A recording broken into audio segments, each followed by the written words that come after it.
Dans cette vidéo, nous allons présenter l'anatomie humaine, bien sûr, de la base du crâne, avec donc une première vue qui sera une vue exocrânienne, c'est-à-dire située à la partie inférieure du crâne, on verra la partie inférieure du crâne, et ensuite, sûrement dans une deuxième partie de vidéo, la vue endocrânienne. Et ensuite, sur l'espace restant, nous présenterons les foramens principaux de la base du crâne et leur contenu. Voilà. Et tout de suite dans cette vidéo, nous allons aborder donc la vue exocrânienne. Donc j'ai déjà placé les traits de construction qui vont m'aider à faire ce schéma. Donc je vous invite éventuellement à mettre la vidéo sur pause et à représenter ces traits de construction. Donc c'est très simple, il s'agit d'un rectangle avec un grand axe vertical divisé en 8 segments. Et un petit axe horizontal divisé lui en 6 segments d'égale longueur que ceux du segment vertical. Donc voilà, ensuite on divise en 3 parties ce rectangle. Donc une première partie, elle-même divisée en 2 selon le grand axe vertical, mais une première partie qui concerne les 3 premiers segments et qui sera la partie dite de l'étage ou du massif facial. Ensuite, une deuxième partie plus petite qui prend juste 2 segments verticaux, qui est la partie, on va dire, l'étage jugulaire. Et ensuite, 3 autres étages, 3 autres segments qui vont délimiter l'étage dit occipital. Donc, pour réaliser ce schéma, il faut vraiment procéder par ordre. Et du coup, on va commencer par représenter les éléments osseux les plus importants en partant de l'axe médian et d'avant en arrière. Donc on va faire ça tout de suite, en commençant donc par les 2 maxillaires associés entre eux pour former effectivement le palais, la région palatine, la région du palais, et l'arcade dentaire supérieure qu'on va représenter donc pour commencer. Voilà.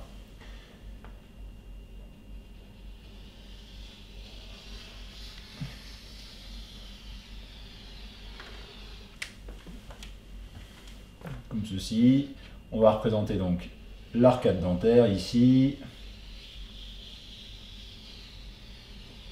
qui délimite donc le palais. Donc tout de suite, on va représenter les dents, au nombre de 8 de chaque côté, donc 16 en tout. Donc les molaires pour commencer, les prémolaires ensuite,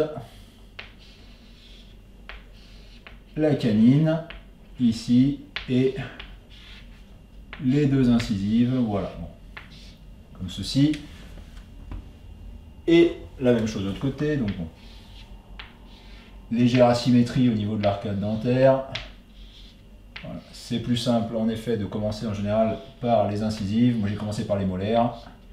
Et du coup, voilà, j'ai eu petite asymétrie, rien de grave. Voilà, donc ensuite, on représente les prémolaires, puis les molaires enfin, voilà, comme ceci. Voilà. Et du coup, on peut représenter le relief rapidement des dents, voilà, comme ceci.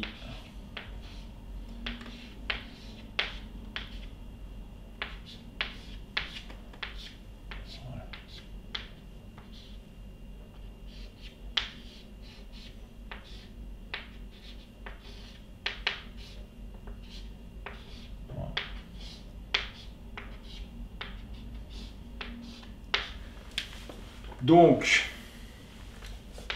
cette région va délimiter, donc, cette arcade dentaire supérieure va délimiter la région palatine, en arrière de laquelle on va retrouver le bord inférieur des choanes, qui sont les orifices qui font communiquer les fosses nasales en avant avec le nasopharynx en arrière. Et du coup, ces choanes en fait sont séparés en 2 par le vomer, l'os vomer, voilà, qui s'articule avec le sphénoïde, voilà, comme ceci, et du coup, effectivement, délimite déjà un premier orifice, un premier canal, qui est le canal sphénovomérien médian. Et ensuite, on va avoir effectivement les ailes du vomer qui elles aussi présenteront une petite rainure ici de part et d'autre, toujours avec le sphénoïde, et qui formeront deux petits canaux parallèles au premier, qui seront donc les canaux sphénomériens latéraux, qui laisseront passer des vaisseaux. Voilà, donc, ce ne sont pas les orifices les plus importants de la région, donc on ne s'éternisera pas dessus. Voilà, donc les autres orifices par contre de la région palatine, on va les représenter. On a le canal palatin antérieur ou le canal incisif. Et ensuite, du coup, vu qu'on en a un antérieur, on en a des postérieurs, voilà, qui sont représentés ici. Donc on va représenter la suture entre les os palatins, partie horizontale, et les os maxillaires, partie horizontale aussi, partie palatine, voilà, comme ceci. Donc pareil, la suture intermaxillaire ici, voilà, et donc qui forme effectivement la suture cruciforme. Et donc les canaux palatins postérieurs, son père est situé ici à la jonction entre le palatin et le maxillaire, ici. Et à savoir qu'on trouvera aussi un petit orifice ici, qui n'a pas forcément de nom particulier, mais qui laissera passer un air, comme nous verrons un peu plus tard. Voilà. Donc, on continue à descendre le long de l'axe médian pour représenter les différentes structures en présence. On aura ici tout de suite, de part et d'autre des choanes et donc de la région, on va dire, pharyngée, nasopharyngée. On va avoir tout de suite les apophyses ptérygoïdes de l'os sphénoïde, qui donc présentent à décrire deux ailes, une aile latérale, une aile externe, et donc une aile interne ou médiale. Voilà, comme ceci.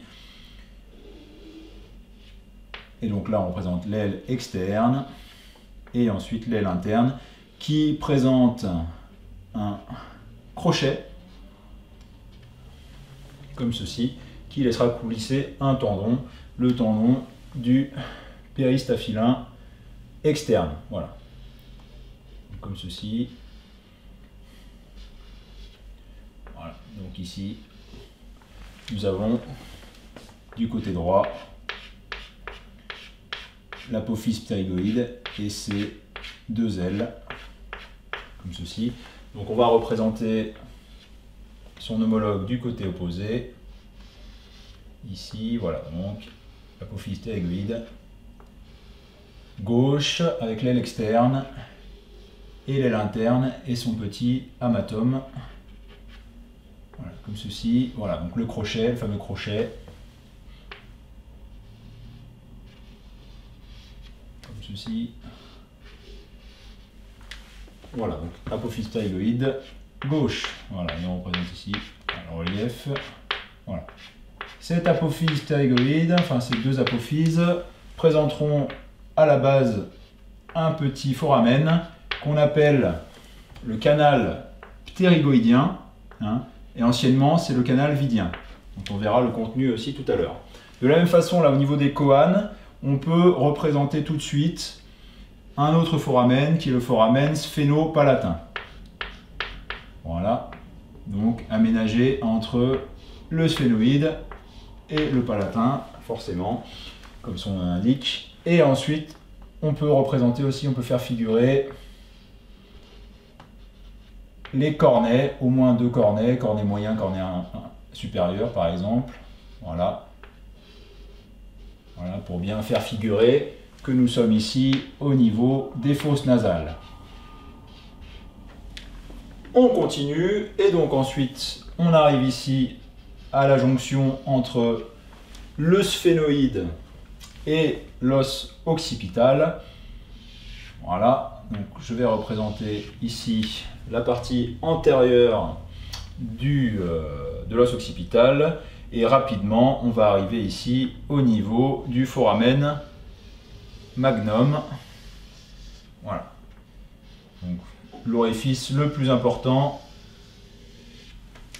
de la base du crâne, hein, qui présentera de part et d'autre deux surfaces articulaires qu'on appelle les condyles occipitaux, qui s'articuleront avec donc la face articulaire supérieure, enfin la face articulaire, oui, supérieure, pardon, du massif articulaire de l'atlas, c'est-à-dire la première cervicale. Voilà, comme ceci. Ici donc, une surface articulaire, un condyle encrouté de cartilage hyalin, qui formera donc l'articulation occipito-atloïdienne.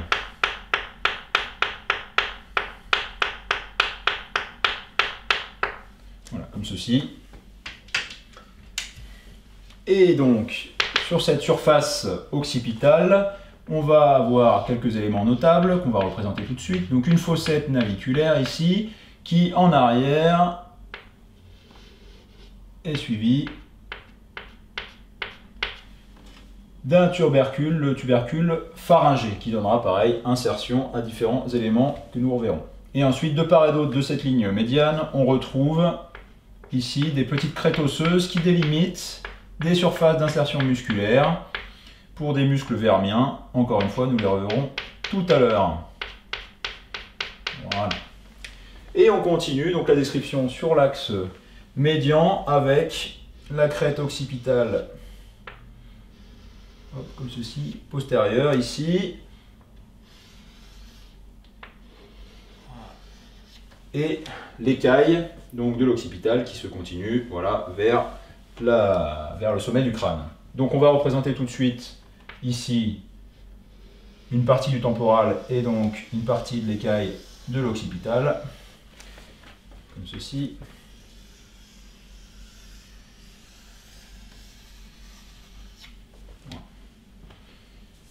Et ensuite, donc, on va maintenant détailler les parties paramédianes de cette vue exocrânienne. Donc, un repère intéressant à placer, c'est le conduit auditif externe qui va se situer ici, hein, dans l'étage jugulaire, et du coup qu'on va représenter effectivement, hop, comme ceci, qui va permettre de poser de nombreux éléments intéressants pour notre schéma. Donc conduit auditif externe, voilà, ici, donc qui est formé par l'os tympanal. L'os tympanal, c'est une des parties de l'os temporal, hein, qu'on va représenter rapidement pour bien le distinguer. Donc il s'articule en arrière avec l'os occipital qu'on a déjà représenté. Hein. Donc effectivement, cet os tympanal est une partie de l'os temporal qui a un grand axe horizontal orienté en dedans et en avant. Et du coup, on va le représenter ici. Donc voilà, qui va former une espèce de pyramide dont le sommet, pardon, est représenté par le foramen lacerum, anciennement trou déchiré antérieur, qu'on va représenter ici. Donc c'est aussi le sommet de la pyramide pétreuse, hein, de la partie pétreuse de l'os temporal. Voilà, comme ceci. Donc on représente schématiquement ici. Voilà, très bien.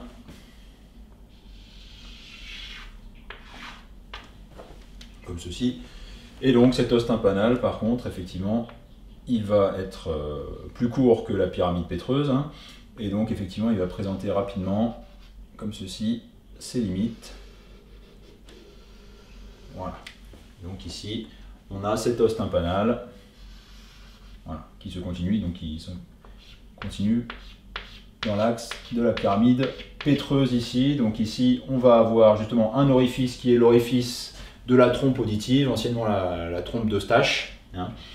Donc partie osseuse, et on verra qu'il y a une partie fibreuse qui va aller se drainer, se jeter au niveau du nasopharynx, et effectivement qui drainera donc le contenu de l'oreille moyenne, donc de la caisse du tympan, et qui permettra d'équilibrer les pressions entre les deux parties du tympan. Voilà. Donc en dedans de cet os tympanal, on va retrouver donc à la jonction entre l'os occipital ici et l'os temporal, on va retrouver deux foramen très importants, alors qu'on va faire un tout petit peu plus bas ici. Voilà. Ici, ça va être le foramen jugulaire, anciennement trou déchiré postérieur. Comme ceci. Voilà, donc là c'est le trou déchiré postérieur. ici, en avant duquel on retrouve l'entrée du canal carotidien qui laissera passer, donc on le verra, la carotide interne, qui ensuite cheminera dans la partie pétreuse de l'os temporal, ici, et communiquera donc avec le sommet de cette pyramide via le trou déchiré antérieur, donc le foramen lacerum. On peut représenter ici, voilà, et aussi on va le fermer donc avec le relief du sphénoïde et la lingula du sphénoïde ici. Voilà, donc ici on a le foramen lacerum, trou déchiré antérieur, en arrière le foramen jugulaire, donc anciennement trou déchiré postérieur, et entre les deux l'entrée du canal carotidien. Voilà. Et ici donc le foramen de la trompe auditive et le conduit auditif externe. Donc à ce niveau-là, on retrouve aussi l'apophyse styloïde. Voilà, hop. Bon, là je l'ai représenté bien massive, hop, comme ceci.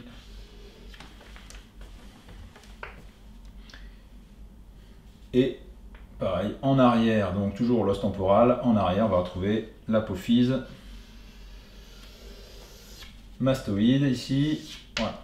Et entre l'apophyse styloïde et l'apophyse mastoïde, on a un orifice qui est donc l'orifice stylomastoïdien. Il sera passé le nerf facial. Voilà. Autre orifice au niveau occipital ici, on va avoir le foramen de l'hypoglosse, anciennement le trou condylien antérieur, et du coup on a effectivement un trou condylien postérieur qui est lui inconstant et qui se situe donc à la partie postérieure du condyle au niveau occipital. Voilà. Et donc c'est vraiment un foramen inconstant qui laisse passer une simple petite veine. Voilà, il est moins notable que les autres. Voilà. Donc ensuite on peut finir la représentation de l'occipital, de l'écaille de l'occiput, avec les lignes occipitales inférieures et supérieures ici, qui pareil délimiteront des zones d'insertion musculaire qui vont nous intéresser tout à l'heure. Voilà, comme ceci. Donc rapidement, on va représenter la même chose de l'autre côté, donc du côté gauche, on va représenter donc cette disposition de l'os temporal, comme ceci. Voilà. Donc à nouveau, on retrouve le trou déchiré antérieur, donc foramen lacerum en nouvelle nomenclature. Voilà, comme ceci avec la lingula.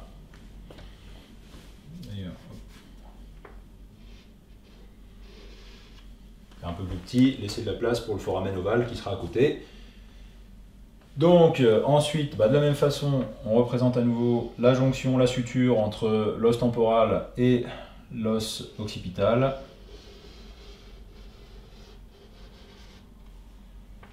Comme ceci.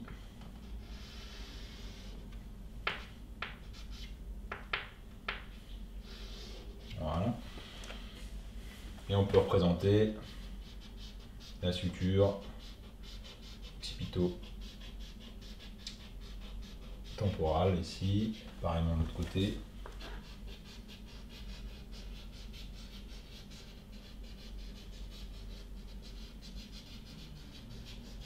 Voilà. Et entre cette suture occipito-temporale et la mastoïde, on va retrouver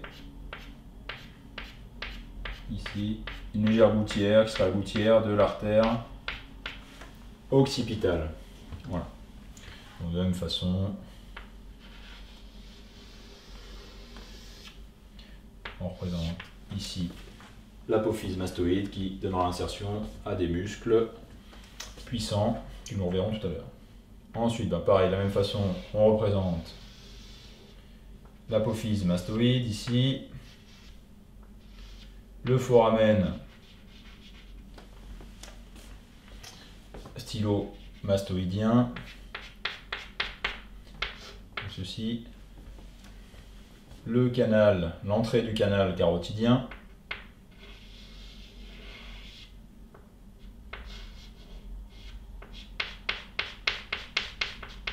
ici, voilà, qui chemine donc dans la portion pétreuse de l'os temporal. Et ici, donc, on retrouve également la partie tympanale de cet os temporal, voilà ici, avec l'orifice de la trompe auditive, anciennement trompe d'Eustache.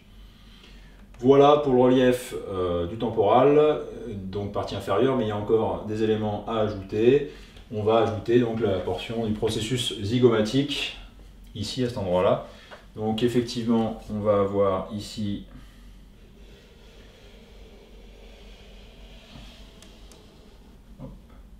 une partie du temporal qui va s'articuler avec l'os zygomatique, ici, et du coup qui aura quelque chose de notable à ce moment-là, c'est la présence du condyle et de la partie temporale de l'articulation temporo-mandibulaire. Donc on va représenter ici à cet endroit-là. Donc un condyle, donc une nouvelle surface articulaire. Un condyle en avant ici, et en arrière on va avoir une glène, cavité glénoïde, pour donc l'articulation temporo-mandibulaire. Voilà.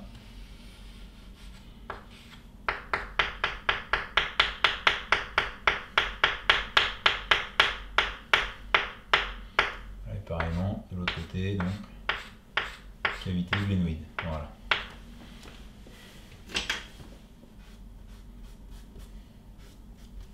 Comme ceci.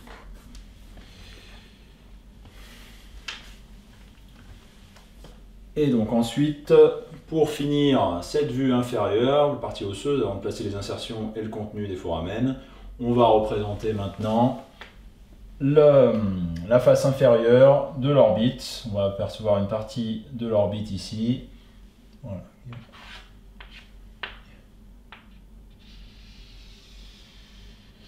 Comme ceci, donc on peut représenter schématiquement. Voilà. Ici, l'orbite osseuse, voilà, comme ceci.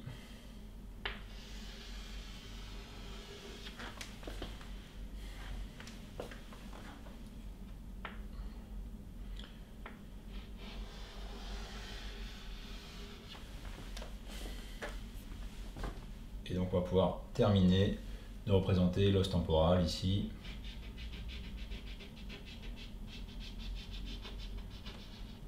Voilà, avec le relief, l'insertion à l'articulation avec la grande aile du sphénoïde en avant. Et donc, effectivement, bon, on présente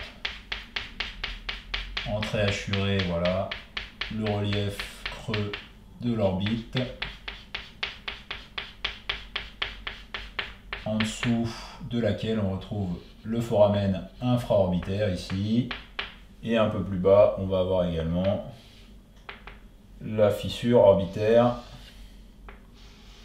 inférieure. La fissure orbitaire supérieure se situant, enfin étant visible, au niveau de la vue endocrânienne. Mais effectivement, les deux communiqueront avec la cavité osseuse de l'orbite. Elles seront passées des éléments importants que nous décrirons plus tard.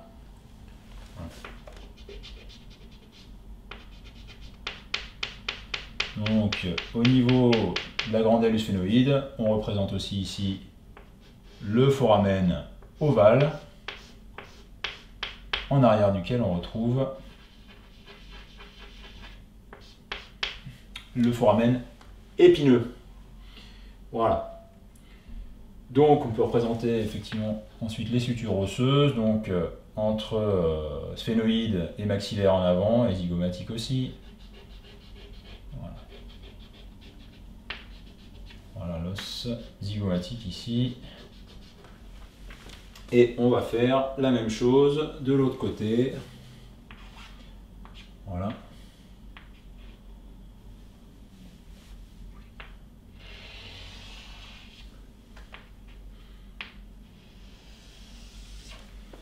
comme ceci.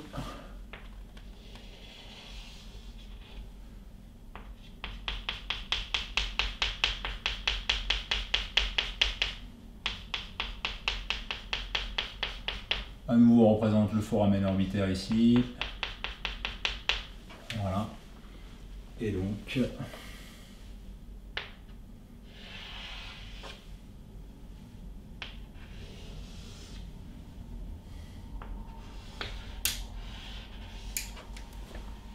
ceci, la fissure orbitaire inférieure.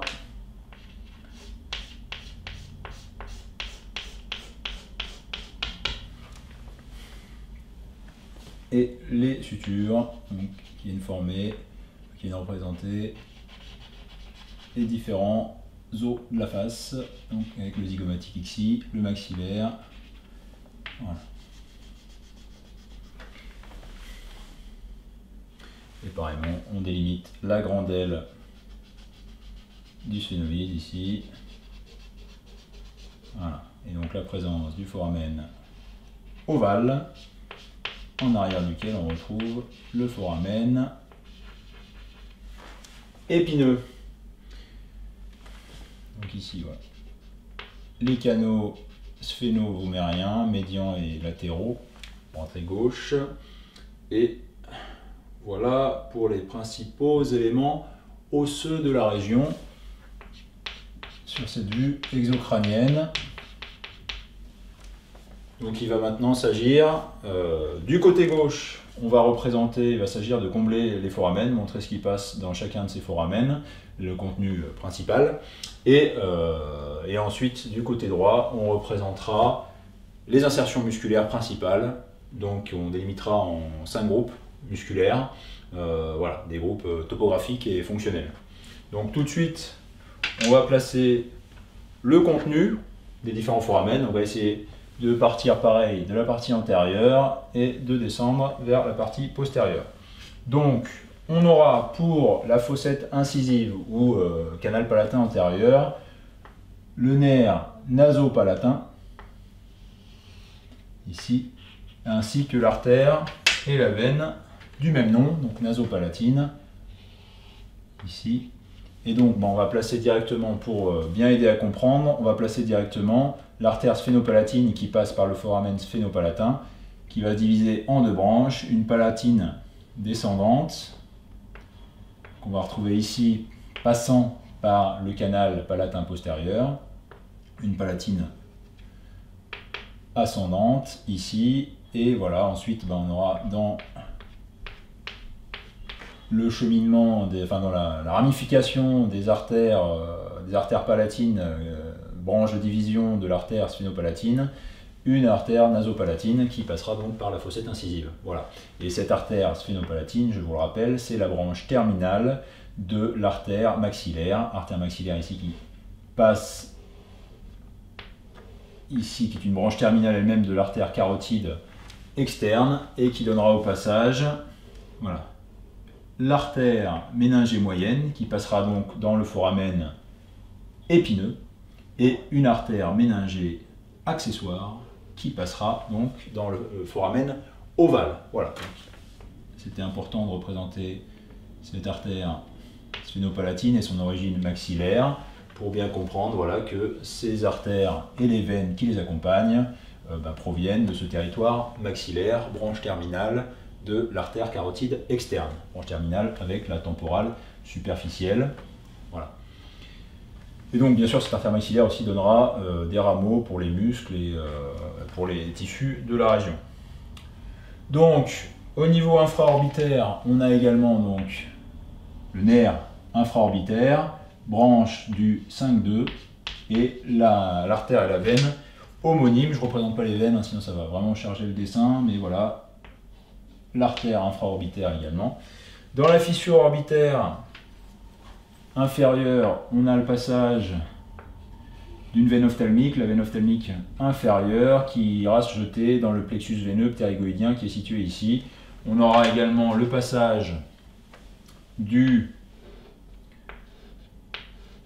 5-2, hein, donc du nerf maxillaire, donc qui se ramifiera, qui donnera plusieurs rameaux, notamment pour la glande lacrymale, et une branche aussi donc, qui passera au niveau du foramen infraorbitaire pour donner la branche infraorbitaire de l'œil, enfin de la région. Voilà, comme ceci. Et donc à noter que le nerf maxillaire, on le verra sur l'autre schéma, passe dans le foramen rond, qui est dans la vue exocrânienne, avant voilà, de se retrouver dans la fosse ptérygopalatine, puis de passer à travers la fente, du coup la fissure orbitaire inférieure. Alors, on essaiera de représenter ça sur un schéma plus détaillé de la fosse ptérygopalatine. Voilà, c'est intéressant. Et en parlant de ça, justement, on va représenter le canal ptérygoïdien, anciennement le canal vidien, qui effectivement laisse passer un nerf qui naît de deux origines.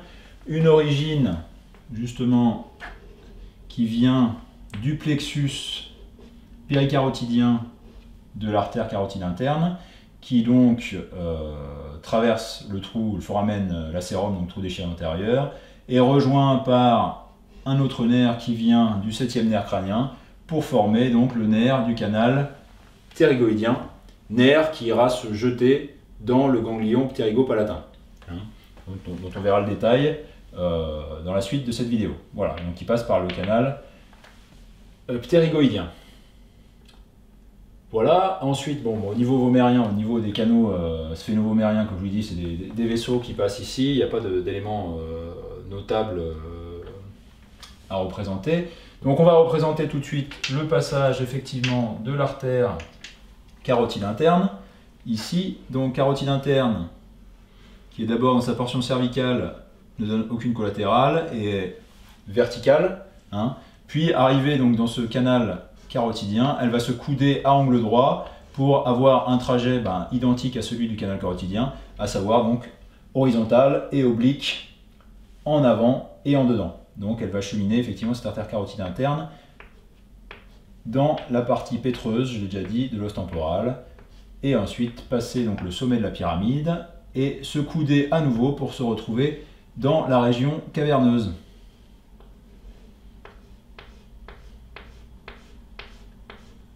Et donc voilà, ce sera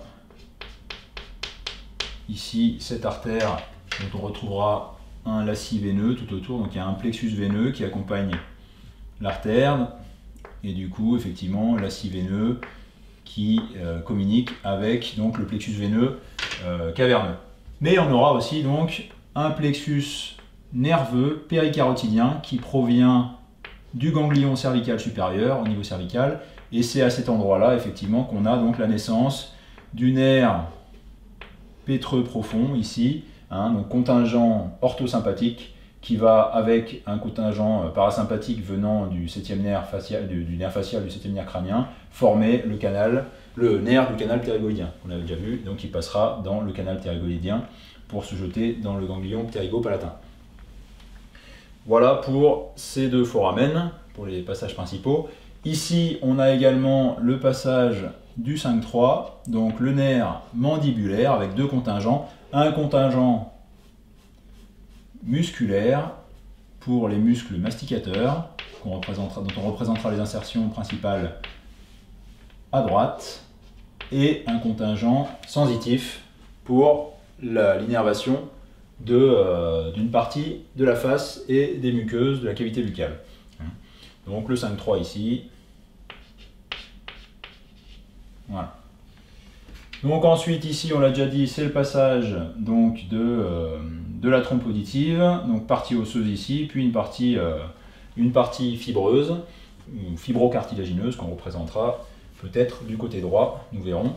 Donc ensuite, on a effectivement ici, dans le foramen de l'hypoglosse, le nerf hypoglosse tout simplement, le 12e nerf crânien, ici. Et en arrière, on va retrouver alors ce foramen déchiré qui va être divisé en deux parties. Donc la partie, on va dire postérieure, qui est le lieu de passage du sinus sigmoïde, sinus veineux donc de la base du crâne, qui devient à cet endroit-là la veine jugulaire interne. Voilà. Et donc, en avant de ce passage veineux, on retrouve effectivement les petits ligaments occipitaux, temporaux qui délimitent plusieurs fenêtres par lesquelles passent 3 nerfs crâniens. Donc le 9e nerf crânien, le glossopharyngien, voilà, et une branche annexe qu'on verra plus en détail qui est le nerf tympanique, hein, nerf de Jacobson en ancienne nomenclature. Et ensuite on a effectivement le 10e nerf crânien, hein, et le 11e nerf crânien, voilà. Voilà, donc glossopharyngien, pneumogastrique et nerf spinal, voilà, qui passe par ce foramen déchiré postérieur, donc le foramen jugulaire. Pardon. Et ensuite ici, on a par le foramen stylomastoïdien le passage du facial, donc le 7. Voilà, et ici je vous l'ai dit, hein, c'est souvent quand ce foramen là est présent, c'est pour laisser passer une veine condylienne postérieure, ici. Et donc le conduit auditif externe ne laisse rien passer de particulier, c'est pas un conduit de passage, c'est un conduit aérifère qui laisse passer effectivement les vibrations liées au son. Et donc le foramen magnum pour finir, effectivement, qui laisse passer donc plusieurs éléments, à savoir, donc c'est le point de passage entre la moelle cervicale et le bulbe du tronc cérébral, qui laisse aussi passer donc dans un sens les artères spinales, les artères vertébrales, pardon, qui donneront les spinales antérieures, la spinale antérieure et les spinales postérieures. Et aussi, effectivement, on a la racine médulaire du nerf spinal, le 11, hein, puisque le 11 a une racine bulbaire et une racine médulaire. Et donc aussi, on aura les plexus veineux périarachidiens, hein, en communication avec les sinus veineux de la base du crâne. Donc voilà pour les principaux contenus des foramens de la vue exocrânienne. Et maintenant, on va s'intéresser aux insertions musculaires de cette base du crâne, partie inférieure. Donc, on va délimiter plusieurs groupes musculaires. Donc, on aura les muscles de la mimique, hein, on mettra quelques insertions des muscles de la mimique, puis des muscles masticateurs, hein, et de la déglutition, enfin des muscles de la mastication et de la déglutition, puis des muscles pharyngés qui participent aussi à la déglutition, effectivement, des muscles sus-yoïdiens, les muscles vermiens, donc qui assurent le bon fonctionnement, qui interviennent dans l'équilibration, si vous voulez, qui ajustent finement la position de la tête dans l'espace via effectivement le contrôle de la position des 2 premières cervicales dans l'espace. Hein, donc ce sont les muscles vermiens. Et ensuite, nous aurons effectivement les muscles de la nuque. Voilà pour les principaux groupes musculaires que nous allons étudier maintenant. Et donc, bon, effectivement, il y aura 2-3 petits muscles supplémentaires à préciser. Donc on va faire ça. On va aussi donner quelques insertions fibreuses, ligamentaires. Donc on va commencer par elle d'ailleurs.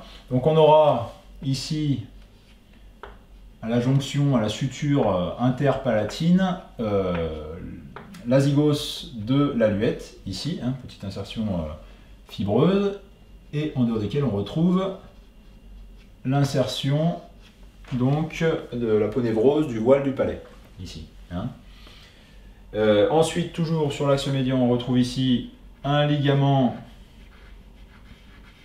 occipito-pharyngien, et ensuite on va avoir donc le ligament vertébral commun antérieur, en arrière duquel on retrouve la membrane occipito-atloïdienne antérieure également, et en arrière duquel on retrouve aussi un ligament suspenseur de l'apophyse odontoïde de la 2e cervicale.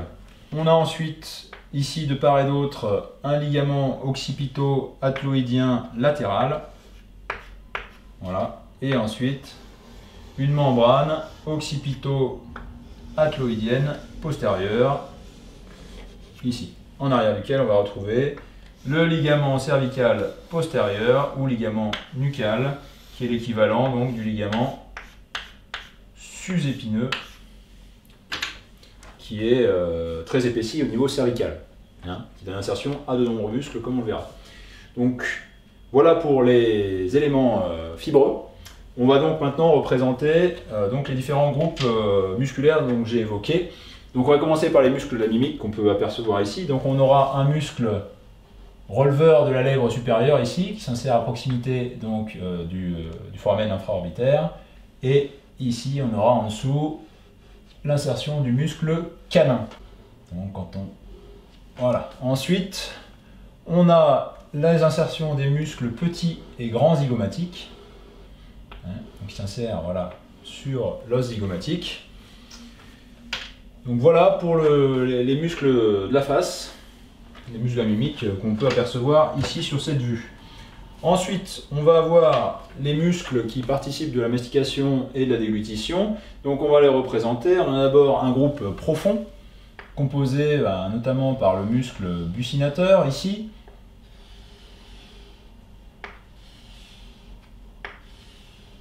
Donc muscle buccinateur, les muscles ptérygoïdiens externes et internes. Donc le ptérygoïdien externe qui s'insère à la face externe de l'aile externe et aussi sur la grande aile du sphénoïde. Ici, c'est le ptérygoïdien. Là, on peut achever. C'est la partie, c'est l'insertion qui est située donc sur la grande aile du sphénoïde, et donc la partie ptérygoïdienne, on ne la voit pas ici, hein, elle est située, donc je vous l'ai dit, sur le versant externe de l'aile externe de l'apophyse ptérygoïde. Et en dedans, on a ici donc l'insertion ptérygoïdienne interne, donc muscle ptérygoïdien interne ici. Voilà.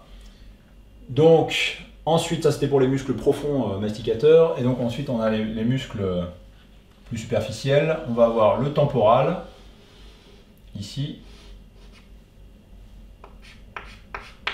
muscle temporal, et le muscle masséter, ici.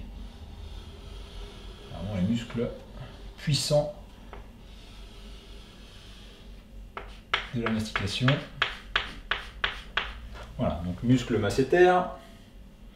Et donc ensuite, on va avoir les muscles associés au voile du palais et donc au nasopharynx principalement. Donc on va prendre une autre couleur. On va avoir le péristaphylin externe, dont le tendon coulissera donc contre l'amatum ici, donc le crochet de l'apophyse ptérygoïde. Ici, donc je ne vais pas représenter, sinon ça va surcharger le schéma. Donc son insertion se fait sur le versant externe de l'aile interne, et ensuite on a un péristaphylin interne. Donc péristaphylin interne, c'est l'élévateur du voile du palais, et le péristaphylin externe, c'est le releveur du voile du palais. Hein, donc c'est deux terminologies différentes. Voilà. Et donc ici le péristaphylin, on représente, on va dire, l'insertion qui se fait sur l'os temporal. Mais on a aussi une insertion qui va se faire sur la trompe d'Eustache, donc la trompe auditive interne, qu'on peut représenter ici. Donc je représente la partie fibreuse ici de la trompe, voilà, comme ceci, qui rejoint donc le nasopharynx. Voilà. Et ici, donc, on est sur l'extrémité, le foramen interne de la trompe auditive, ici.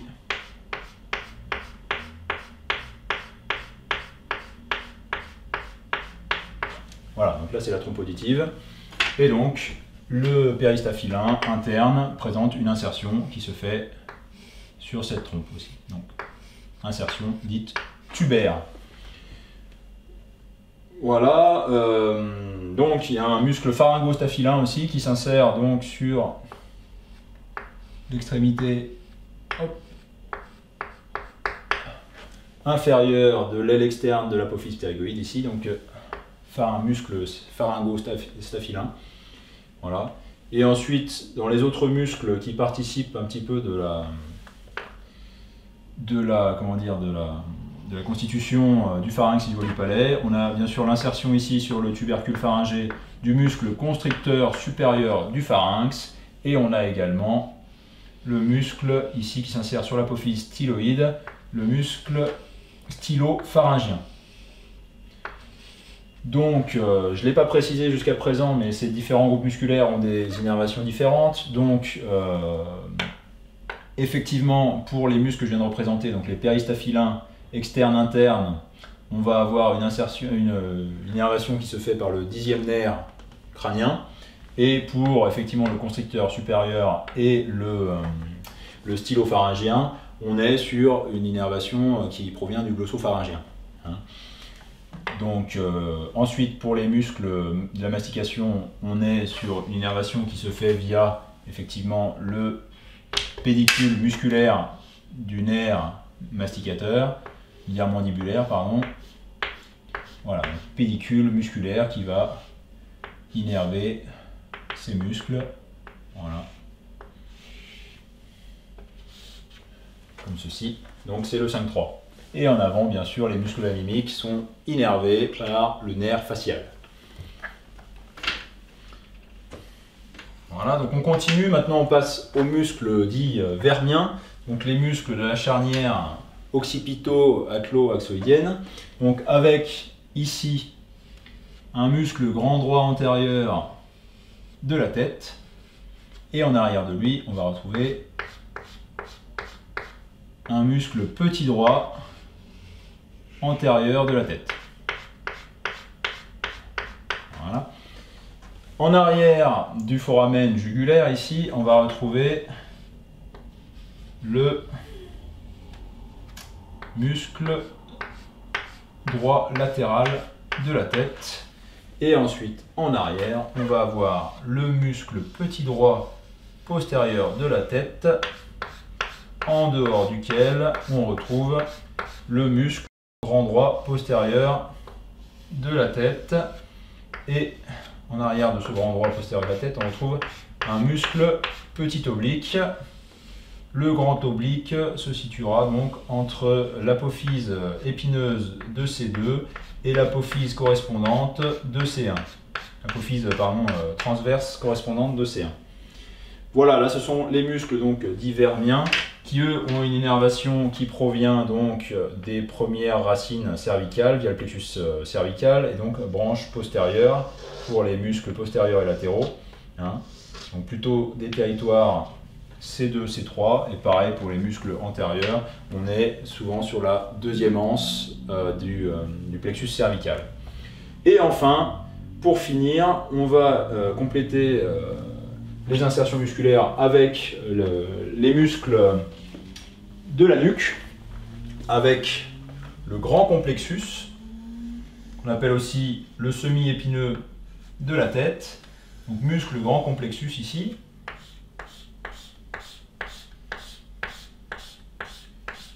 Et on retrouvera un petit complexus qui se termine au sommet de l'apophyse mastoïde et qui est lui équivalent, enfin c'est le longissimus de la tête, hein, son autre nom. Et ensuite, en arrière de ces deux muscles, on va retrouver le trapèze, faisceau supérieur du trapèze. Voilà, qui s'insère donc sur cette crête occipitale, cette ligne occipitale supérieure, et aussi sur le ligament nucal. Voilà, donc le trapèze, en dehors duquel on va retrouver l'insertion, enfin le muscle ou l'insertion musculaire du muscle sternocléido-occipito, qui s'insère aussi sur l'occipital. Le muscle donc sternocléido-occipito-mastoïdien, autrement appelé SCM ou SCOM.